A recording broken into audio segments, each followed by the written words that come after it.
StadiumDB.com presents European Super League Stadiums. Welcome to the future, or is this what our football reality will soon look like? The announcement of the creation of the Super League has attracted huge criticism from fans, as well as from the media and even politicians. This video is of course speculation on what the Super League might look like in terms of the stadiums that would host the games. Meet the 12 Super League initiators, their facilities and the rest of the teams and venues that, according to FC Barcelona president Joan Laporta, have also agreed to participate in the new competition. Stamford Bridge, capacity 40,341, Chelsea FC. You might have thought that we ranked our list from weakest team to best. However, we simply started with England. The Blues are relentless in their efforts to improve their infrastructure situation. One of the richest clubs in the world has to play at the venue whose capacity is clearly not up to the expectations of both campaigners and London supporters. Chelsea are still undecided whether to redevelop Stamford Bridge or build a new facility. At the moment, if the Super League happens, Chelsea will most likely play at Stamford Bridge. Emirates Stadium, capacity 60,704, Arsenal FC. At the time of its opening, Emirates Stadium was the second largest football venue in the Premier League and the third largest in all of England. The facility has not undergone any renovations since its inauguration, despite having been one of the most modern football venues in the world in 2006 and aging beautifully. The Emirates is slowly beginning to be time-worn. Would joining the Super League also allow the legendary facility to be refreshed? Anfield, capacity 61,000, Liverpool FC. Although in the past Liverpool have thought about moving out of the legendary Anfield, the club has decided to expand, and it seems everyone is happy with the move. On a sporting level, Liverpool are certainly Super League. Although the venue has been operating since 1884, its first user was not Liverpool but Everton. Over the decades, Anfield has changed a lot, and one of the most important dates in the Reds' calendar is 1928, when the history of the world's most famous stand began. The Kop was then enlarged to 30,000 standing places. Etihad Stadium, capacity 62,170, Manchester City. In 2011, the name of the stadium was bought by Etihad Airlines, who committed to transfer £10 million a year to the club's account. At the time of signing, it was the most favourable deal of its kind in the UK. The citizens are expanding their stadium and improving the surrounding area, so they would be even more ready for Super League than they are now. In 2014-2015, the facility underwent its first expansion since Manchester City took over. A third level with more than 6,000 seats was added to the south stand, so it's time for a stand on the other side of the venue. Tottenham Hotspur Stadium, capacity 62,850, Tottenham Hotspur. Would it be the most exciting stadium in the Super League for fans? From the pitch to the south stand is less than 5 meters, closer than at any other Premier League venue. No front row seat in the entire arena is further than 8 meters from the sideline or end line. It is safe to say that Tottenham Hotspur Stadium is now one of the state-of-the-art football facilities in the world. Old Trafford, capacity 74,310, Manchester United. The legendary venue was not to be missed among Super League facilities. However, it is unclear what Old Trafford will look like in the future and whether it will still be old. The venue is in need for modernization, and the minority owner has big plans for the development. Sir James Ratcliffe intends to turn Manchester United Stadium into a Wembley of the North that could rival London's 90,000 capacity national facility. Cívitas Metropolitano, capacity 70,460, Atletico Madrid.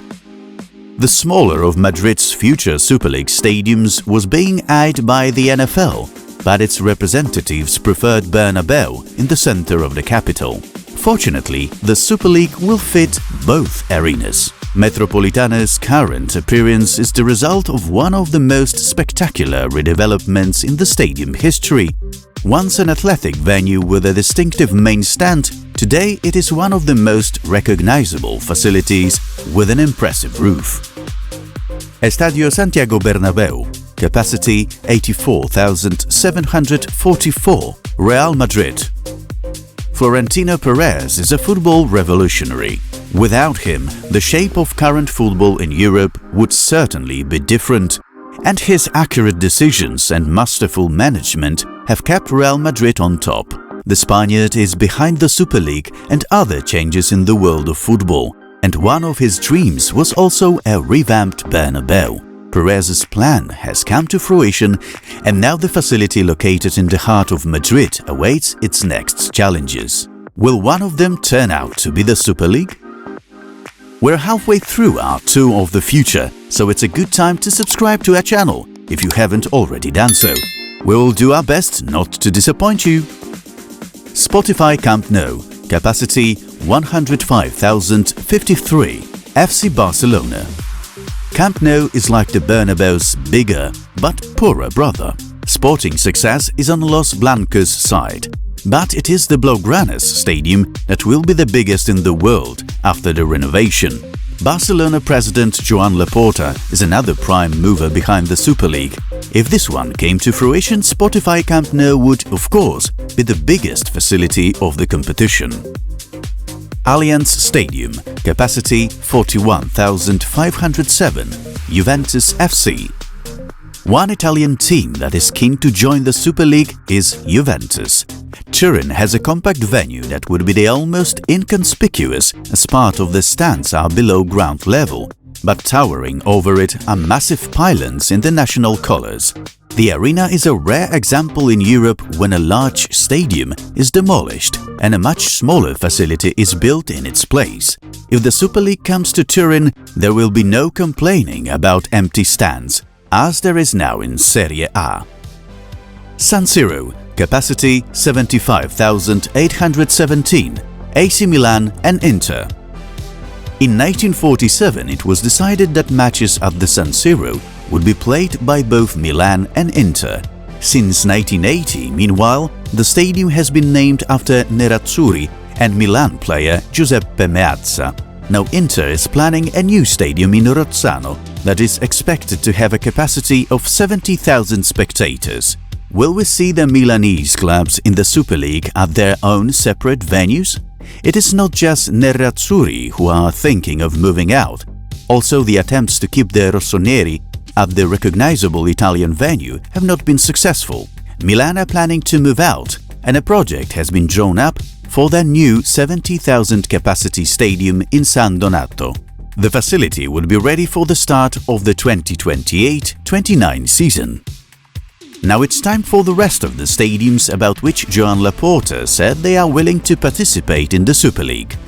According to Barcelona's president, also the rest of La Liga teams want to participate in the Super League, including big teams with their stadiums, such as using players from their area, Athletic Bilbao at San Mamés, a solid team Real Sociedad at Reale Arena, which is also a refurbished stadium, or two clubs from Sevilla. Betis at Estadio Benito Villamarín, one of the biggest in Spain that will be upgraded, and Sevilla FC from Estadio Ramón Sánchez Pizjuán, which is planning to renovate the stadium. In Italy, in addition to the two Milanese clubs, recent Italian champions Napoli from the beautiful city and a legendary Stadio Diego Armando Maradona, and a club with a great tradition AS Roma from the capital and its arena Stadio Olimpico, are reportedly eager to join the Super League. Also in the west of Europe, in Portugal, as many as 3 clubs are expressing their desire to strengthen the new games. They are regularly playing in the Champions League: Benfica from Estádio da Luz, Cristiano Ronaldo's former club Sporting from Estádio José Alvalade, and former Champions League winner FC Porto from Estádio do Dragão. In France, the only club that will be among the Super League teams is Olympique Marseille. With its home at Orange Vélodrome, the venue that is one of the most recognizable in the world. In addition to all of these potential participants in the competition, there remain several clubs from the Benelux countries. Club Brugge from Jan Breydel Stadium, located near to the North Sea, RSC Anderlecht from Lotto Park, with a capacity of 21,500 seats, Ajax Amsterdam from legendary stadium Johan Cruyff Arena, Feyenoord Rotterdam from Stadion Feyenoord, second largest venue in Netherlands, and PSV Eindhoven from Philips Stadion, which is more than 100 years old. These are all clubs and stadiums that are potential participants in the Superleague already. Will these games ever come to fruition? What do you think of the Superleague, and would you like to see such a competition formed? Comment below. See you!